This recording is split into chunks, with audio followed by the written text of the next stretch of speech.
그래서 이제 11장과 12장은 그 투사적 동일시와 생각하기, 그리고 이제 그 전능 환상에 대해서 쭉 얘기를 하는데요.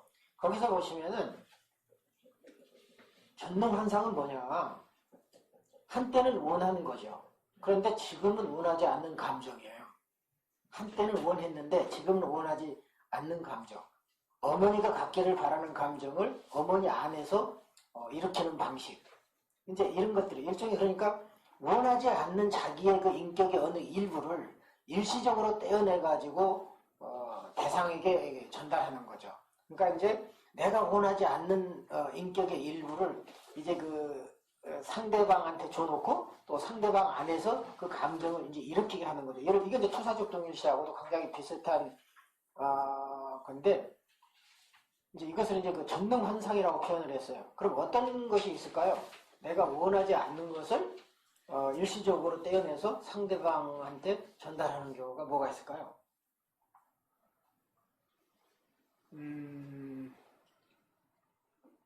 예를 들면은 이제 이런 것이 있겠죠. 융적으로 말하면은 그림자라든가 컴플렉스 같은 거. 그래서 이제 상대방한테 내 인격의 일부인데 이것을 상대방한테 전가를 시켜서 이제 거기서 그것을 일으키게 만드는. 그러니까 내 그림자를 상대방한테 투사시켜가지고 상대방이 내 그림자 역할을 이제 하게 만드는 거죠. 일종의 이제 이런 경우도 있을 테고. 그러니까 이제 원하지 않는 감정인데 근데 이제 그 그림자라든가 컴플렉스들이 처음부터 나쁘거나 필요 없는 건 아니죠. 내 인격에서 이미 있었던 건데 한때는 가치가 있었지만 지금은 바라지 않는다는 거죠. 그래서 상대방한테 전가시키는 거예요. 그래서 그 안에서 불러 일으키게 만드는 내 안에서 소화를 못 시키니까 결국 이제 그런 현상이 벌어지죠. 그래서 이제 투사적 동일시가 일어나는 건데 투사적 동일시라고 하는 것은 굉장히 종교적인 개념이에요. 그러니까 투사적 동일시는 어디에서 나오냐면 주술에서 나왔어요. 주술. 그 매직이라고 그러죠. 매직. 매직을 보통 우리가 이제 영어로 매직을 번역할 때는 마술이라고 많이 번역하잖아요. 근데 종교서적이나 심리학서적에서는 마술이라고 번역할 때보다 주술로 번역해야 될 때가 더 많습니다. 마술은 뭐냐면 뭐 종이를 딱 접어가지고 휙 날리면 무슨 뭐 부들기가 나오고 뭐 없는 것을 쓰고 뭐 똥구멍에서 뭐 계란이 나온다든가 뭐 손에서 뭐가 나온다라든가 뭐 이런 식 마술을 현대 마술을 하잖아요. 근데 주술은 그게 아니죠. 주술은 뭐냐면 그 어떤 주술적 도구를 사용해서 신의 마음을 움직이는 거예요. 그래서 내가 안 하고 신이 대신 해주기를 바라는데 그 신의 마음을 움직이기 위해서 어떤 행위라든가 도구를 쓰는 거죠. 그러니까 그래서 이제 주술에는 백주술이 있고 흑주술이 있습니다. 흑주술은 뭐냐? 조주할 때 써먹어요. 여러분 이제 그 궁중 이야기 같은 데 보면은 그 여성들이 이제 뭐 왕비 자리 차지하거나 그럴 때 막 그 인형 같은 거 만들어 놓고 그 찌르고 막 그러지 않습니까? 그러면은 실제 그 재앙이 그 사람한테 간다고 믿죠.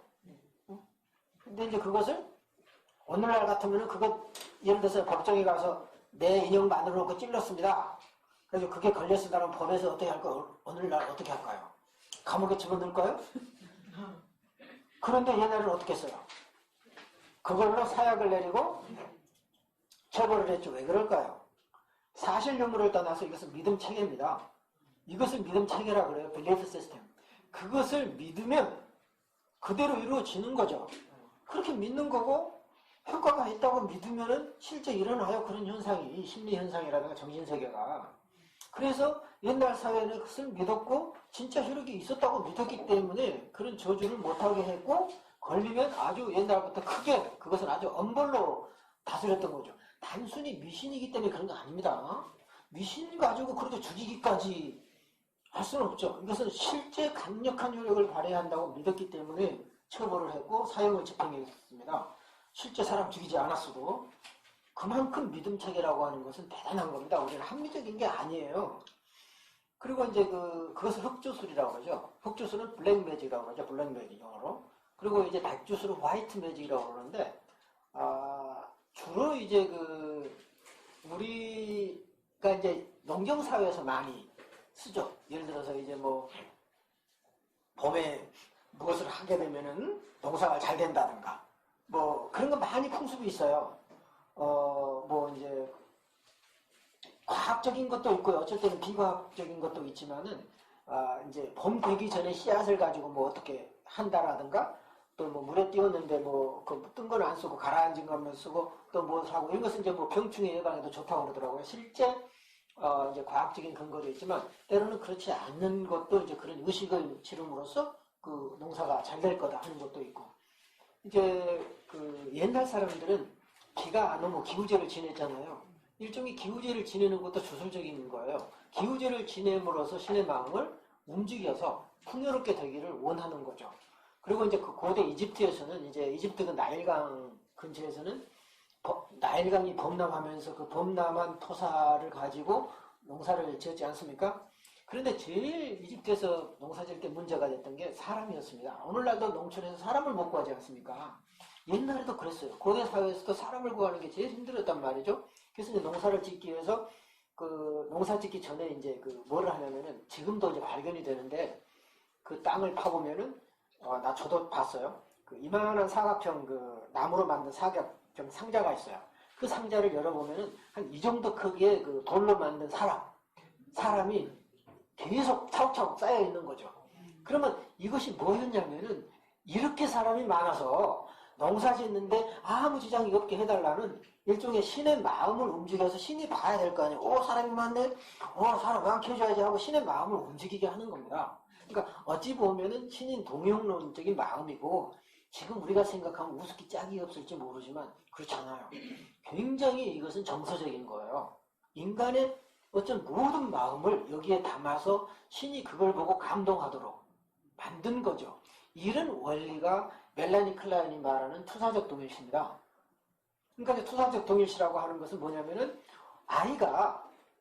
아이는 움직일 수 없잖아요. 먹을 것도 마음대로 못 먹잖아요. 말도 못 하잖아요. 그런데 요구하는 건 많단 말이에요. 목마르다거나 아니면 똥 싸고 싶은데 뭐 기저귀를 갈아달라고 한다든가 뭐 이런 굉장히 할 말이 많은데 모르는지 그리고 어디가 아파 아이가 그럼 나 아파할 수 없잖아요. 응? 그런데 아이는 전부 의사소통을 해요. 왜 그러냐면은 자기 마음을 엄마한테 전달을 하는 거죠. 그럼 엄마는 그것을 멍청한 엄마는 몰라요. 아이에 대해서 무관심하거나 자기 일에 너무 바쁘거나 그 사랑이 없거나 삶에 여유가 없는 사람은 아이한테 정을 주지 않고 신경을 안 쓰기 때문에 아이가 보내는 신호를 알아차리지 못하죠. 근데 조금만 관심을 가지면 다 알아차려요. 그럼 아이는 엄마의 마음을 가만히 원격 조정하는 거죠. 말도 못하지만은 마음으로 움직여서 엄마를 마비시킵니다. 마비시켜가지고 아무 생각도 없이 엄마가 그 일을 하지 않으면 안 되게 만드는 거죠. 아무리 바빠도 엄마가 그 일을 해야만 되게끔 만드는 거예요. 요즘 말을 제가 표현을 잘해야 되는데 반려동물이라고 그러더군요. 이제 그 개새끼를 우리가 이제 개새끼라고 하면 이제 이게 이제 그 동물 보호자도 싫어하잖아요. 개새끼라고 그러지 마세요. 근데 반려동물인데 집안에 조그마한 개가 오면 놀래요. 저는 깜짝 놀래요. 개도요 정서적으로 풍부한 개가 있고 그 정서적으로 무딘 개가 있더라고요. 근데 정서적으로 풍부한 개는 가만히 있어도 주인을 다 가지고 놀아요. 모든 걸 하게 만들어요. 물 떠와라, 물 가지고 오지. 또 뭐 가져와라, 다 시켜요. 말 안 해요, 말로 안 해요. 짖지도 않아요. 가만히 있어서 감정으로 움직여. 난 놀랐어요. 그 감정으로 사람을 움직이는 것을 보고 놀랐습니다. 이거는 아이가 엄마를 조종하는 것과 똑같아요. 주술적인 거예요. 그러면서 마음으로 움직여서 텔레파시처럼 이렇게 움직여가지고 실제 그 사람이 하게끔 만드는 이게 소위 투사적 동일시입니다. 그러니까 투사라고 하는 것은 내 마음을 무의식적으로 정가시키는 게 투사라면 동일시는 내 마음과 상대방 대상을 동일시시켜가지고서 나처럼 하게 만드는 게 동일시. 굉장히 적극적인 거죠. 그래서 이제 멜라니 클라인은 투사라는 말 가지고는 자기 이론을 설명할 수가 없었습니다. 그래서 이제 투사적 동일시라는 말을 썼던 거죠. 이제 비오는 투사적 동일시 가지고도 안 되니까 이제 담아내기하고 담기기를 썼습니다. 전혀 이제 또 약간 더 나간 개념이죠. 그러면서 이제 어머니의 알파 기능이 충분하면은 굉장히 그것이 올 때는 기분이 안 좋아요. 왜냐하면 내가 나도 모르게 마술에 걸려서 주술에 걸려서 움직이는 걸 좋아할 사람이 없겠죠. 경계하는 겁니다. 그런데 이게 뭔 의미인가 알아차리고 또 엄마가 알파 기능이 발달한 사람은 그 제정신에서 해주는 게 아이를 예를 들어서 잠도 안 자고 아이가 어쨌든 보채잖아요. 잠 한숨 안 자고 엄마가 아이를 돌보지 않습니까? 제정신으로 못하죠. 그러니까 레브리 상태에서 꿈 같은 상황에서 아이가 꿈 같은 상황이라고 하는 것은 주술에 걸린 상태에서 그 뜻입니다. 마술에 걸린 상태에서 그런 뜻이에요. 그것을 이제 심리학적으로 이제 좀 고상하게 말하니까 꿈 같은 상태에서 레브리 몽상 상태에서 이렇게 얘기를 하는 거죠. 마법에 걸린 상태예요. 그러면서 어머니의 알파 기능이 발달해야 그 마법 걸린 상태에서 견딥니다. 그 마법이 되면은 사람은 못 견뎌요. 그리고 거기서 빨리 빠져나오려고 하겠죠. 그렇지 않고 그 의미를 생각하면서 그 상태를 견뎌내주는 겁니다. 아이가 행하는 것에 내가 마법에 걸려 넘어가는 거죠. 그러니까 여러분도 이렇게 마법에 걸려서 넘어가셔야 돼요. 여기서 정신 똑바로 차리면 절대 내가 하는 마법에 안 걸려요. 그러니까 여러분은 내 마법에 걸려 넘어가가지고 한동안 미친 듯이 와야 공부가 되지. 제정신 차리면은 따져요. 야, 내가 거기 가가지고 뭐 대전서 여기까지 오는데 몇 시간 걸리고 뭐 내려가면 몇 시간 걸리고 뭐 그 배운 거 했더니 얼마였지도 않고 또 보니까 상담이 적용도 안 되고 또 어찌 보면 또 이거 배워봤자 뭐 몇 년 걸릴 것 같고 나는 한 3년 배워서 시험 보려고 그랬는데 이거 하려면 5년 10년 걸려도 안 된다 그러지. 또 어쩔 땐 분석받아야 된다 그러지. 골치 아프니까 때려치자. 그래가지고 이제 이렇게 이 계산을 많이 하고 생각을 많이 하면 절대 안 돼요. 그냥 미친 듯이 못 모르고 쏟아 부어야 돼요. 여보세요. 쏟아 붓자. 그러니까 이제 뭐를 쏟아 부는지 모르지만 거기에는 돈도 쏟아 붓고 뭐 시간도 쏟아 붓고 근데 생각 없이 뭔 말이지? 생각 없이. 그래서 이제 내가 이제 내가 내 수업하는 한 학생이요. 수업하는 한 학생이 있어. 어떤 여학생이. 학기 시작하자마자 아파. 이 녀석이 토론 시켜봐 아프고 또 맨날 아프대. 너 어쩌냐? 배가 아프고 머리가 아프고. 그래서 주변 애들도 얘는 맨날 아파요 그래. 그래서 내가 한 번은 왜 아프냐 그랬더니 어쩌고저쩌고 그랬어. 이제 그런 말을 했어요. 너는 아프더라도 이제 그 얘기를 뭐냐면 아프면서 멍 때리기 해보세요. 아프면서 멍 때리기. 그러니까 이제 너는 계속 아파라. 그러면서 아프면서 멍 때려라. 그래야 네가 산다. 왜냐하면 네가 아프다고 계속 생각하면 더 아프잖아요. 성질나고 짜증나고 화나고 슬퍼지고. 그리고 이제 내가 왜 아플까 자주. 그러니까 너는 아파야 된다 이거야. 왜? 지금 뭔가 안 풀리고 성질나고 그러니까 너는 몸이 아픈 게 아니야. 내가 보니까 넌 마음이 아파. 넌 마음이 아픈데 네 마음이 안 아프려면 어떻게 해야 되느냐? 생각을 없애라는 거야. 생각을 없애고 멍 때려라 이거지. 그래서 그냥 앉아서 멍청하니 해가지고 그냥 멍 때려가지고 있어라. 그러면서 이제 그날 이제 애들한테 전부 모여놓고 오늘의 주제는 뭐죠? 아프면서 멍 때리기. 네, 아프면서 멍 때리기. 그러니까 아프면서 멍 때리기가요 얼마나 좋냐면 이 녀석이 그 말을 듣더니 벌써 달라지기 시작해요. 이 놀랍습니다. 이것이 소위 말하면은 상징 언어이기도 하고 어쩌면은 그 아픈 사건이 아무 의미 없는 곳에 내가 의미를 부여 넣었어요. 응? 의미를 몰랐을 때는 그냥 아파요. 비실비실 아파요. 특별히 아픈 것도 아니에요. 비실비실 아파. 그래가지고 괜히 기분이 없어. 이럴 때는 이제 뭔가 이 내면에 얽혀 있는데 자신도 모르죠. 응? 그것을 이제 그냥 아파라. 응? 아프고 대신에 생각하지 말고 왜 아프냐도 생각하지 말고 그냥 멍 때리게 멍하니 있으라. 멍하니 있으라 그랬는데 그 다음부터는 얼굴이 총기가 들어 이제 슬슬 슬슬 총기가 들죠. 왜 그런지 모르죠. 사람이 반항의식이 있잖아요. 그러니까 공부를 하지 말고 계속 놀아라랑 치가 심심해서 공부해요. 그래서 이제 그 투사적 더운시라고 하는 것은 그런 멍 때리는 상태에서 아이를 받아주는 거죠. 왜냐하면 우리는 아이가 내보내는 베타 요소를 받을 수가 없거든요. 그런데 이제 이 생각하기는 뭐냐? 여기서는 이제 투사적 동일시하고 생각하기가 이렇게 돼 있는데, 생각하기는 좌절감과 연결된 정서적 요소들의 의미에 대한 사고를 하는 겁니다. 예를 들어서 투사적 동일시를 하는데 아무 생각 없이 그냥 따라서 할 수도 있고, 예를 들어서 투사적 동일시가 들어왔는데 처음에는 몰라요. 처음에는 모르지만 시간이 가면서 내가 뭐 하고 있지? 그러면서 생각을 하는 거죠. 그 생각을 안 하면 나중에는 그 투사적 동일시를 거부하겠죠. 싫으니까.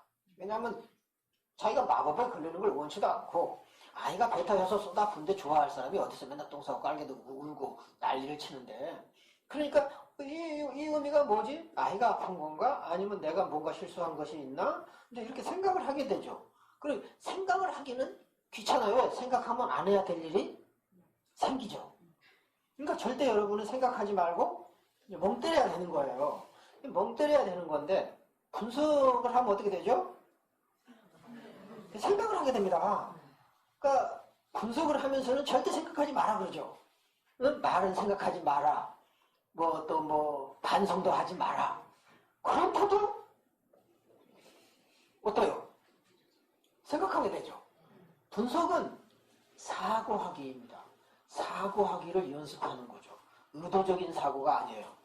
그때그때 나한테 부여된 사건을 소화시키면서 의미 부여를 하고 사고를 하는 거예요. 근데 그 사고를 할 때 고통스러워요. 왜? 나를 돌아봐야 되고 이전 것에서 달라져야 되고 돌아보게 된단 말이죠. 분석이라고 하는 것은. 그래서 이 생각하기는 좌절감과 연결된 정서적 요소들의 의미에 대한 사고를 하는 거고, 또 투사적 동일시나 전능환상을 전제로 합니다. 전능환상이 생겼어요. 내가 어떤 부분을 다른 사람한테 보내서 대신 경험하게 하지?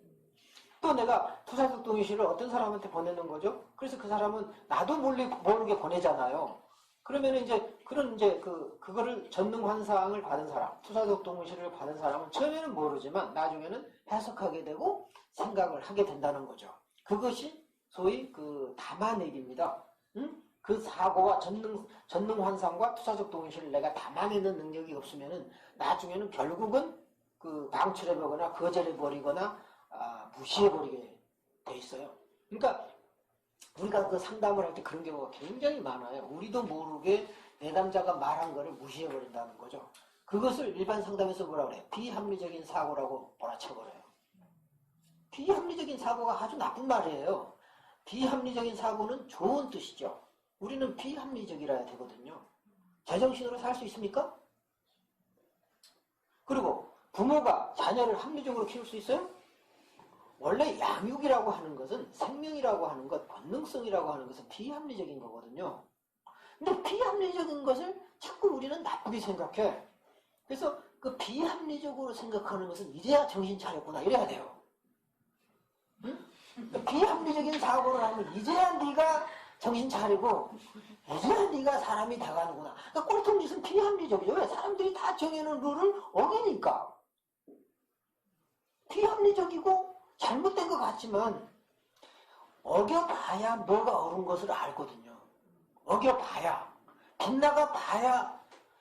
예를 들어서 동쪽에만 있는 사람은 자기가 동쪽에 있는 걸 알아요, 몰라요? 죽을 때까지 몰라요. 착한 일만 하는 사람은 자기가 착한지 알아, 몰라? 몰라요. 개판을 쳐봐야, 악한 짓을 해보고 이상한 짓을 해봐야 좋은 일도 있네. 그러니까 남자도 좋은 놈 나쁜 놈 다 만나봐야 돼요. 여자도 좋은 여자분, 나쁜 여자.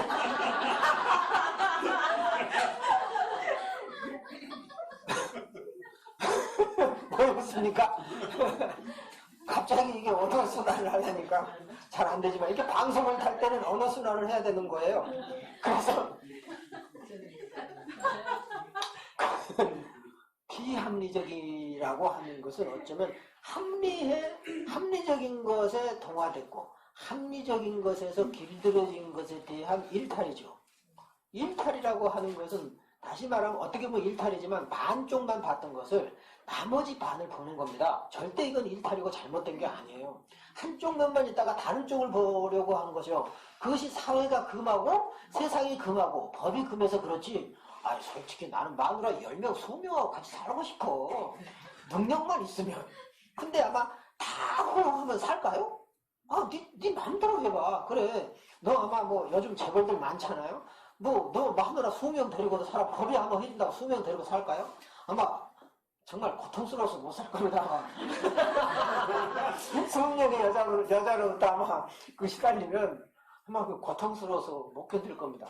그러니까 왕도 그 많은 사람을 다 와이프로 만들 수 있지만 정해졌잖아요. 몇 명. 그렇잖아요. 아무리 해도 자기가 좋아하는 사람은 한두 명이고 또 기껏 올라가봤자 뭐 빈이나 뭐나 해가지고 그 후궁들 몇 명 있지? 삼촌 궁녀가 있다고 해서 다 3,000명이 자기 아내로 맞이할 수 있나요? 그건 차라리 죽음을 달라 그럴 거예요. 죽음 아니면 나에게 차라리 싱글로 살게 해달라고 이렇게 나중에는 막 빌고 빌 것 같아.